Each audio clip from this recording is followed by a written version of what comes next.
بسم اللہ الرحمن الرحیم۔ السلام علیکم ورحمۃ اللہ وبرکاتہ۔ بچوں، امید ہے آپ سب خیریت سے ہوں گے۔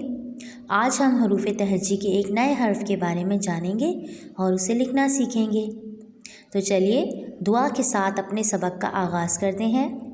بسم اللہ الرحمن الرحیم۔ ربی زدنی علما، اے میرے رب میرے علم میں اضافہ عطا فرما۔ بچوں، جیسے کہ ہم نے پچھلی ویڈیو میں حرف صاد کو لکھنا سیکھا تھا اور اس سے شروع ہونے والی چیزوں کے نام بھی جانے تھے، تو آج ہم حرف صاد کے بعد آنے والے حرف کے بارے میں جانیں گے۔ تو صاد کے بعد کون سا حرف آتا ہے؟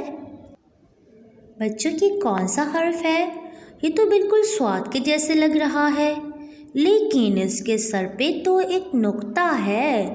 صاد تو خالی ہوتا ہے، تو اس حرف کا نام ہے ضاد۔ ضاد کے سر پہ ایک نقطہ۔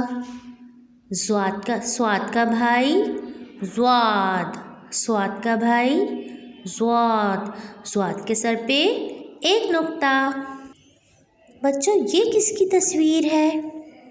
یہ کون لگ رہے ہیں؟ دادا جان؟ نہیں، یہ ہے ضاد سے ضعیف۔ ضاد سے ضعیف۔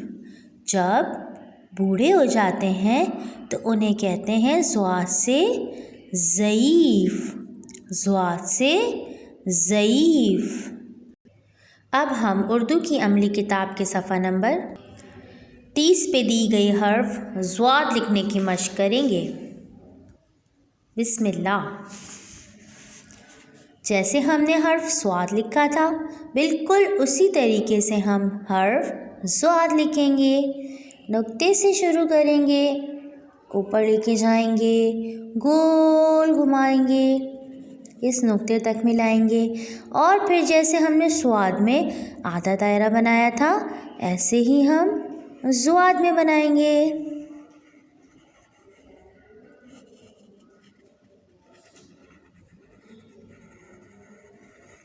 اور ضاد کے اوپر کیا لگائیں گے؟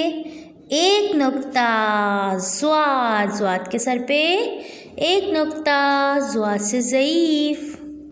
اب آپ سب عملی کتاب کے صفحہ نمبر 30 پہ دی گئی حرف ضاد لکھنے کی مشق کو بہت اچھے سے کریں گے اور ضاد سے ضعیف میں بہت اچھا سا رنگ بھی بھریں گے۔ جزاک اللہ۔